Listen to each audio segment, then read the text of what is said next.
السلام عليكم ورحمة الله وبركاته. ازيكم عاملين ايه؟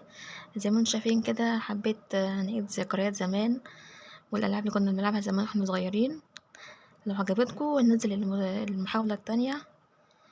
الفيديو الجاي ان شاء الله ده سوبر ماريو، واللي فاكر الاماكن السرية بتاعت المحاولة الزيادة وكده نكتب لكم كومنتات تحت. يلا نبدأ الفيديو. هشاور لكم على الاماكن اللي فيها المحاولة الزيادة المختفية.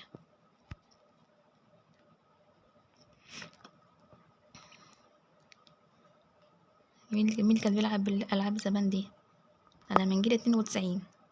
شوفوا بقى، هنا ممكن انزل البلاعة عشان نختصر وقت اللعبة. بس انا حبيت اوريكم المكان اللي من فيه لعبة المستوى الزيادة رقم 4 مستوى. صغرت. يلا نكبر بقى.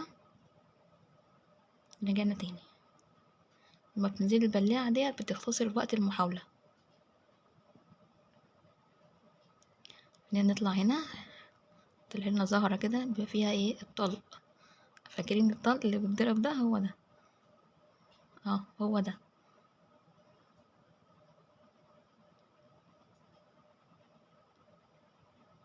لو حابين نكمل قولولي تحت في الكومنتات تحت، واعملوا لايك على الفيديو كده. قربي لها بس خلاص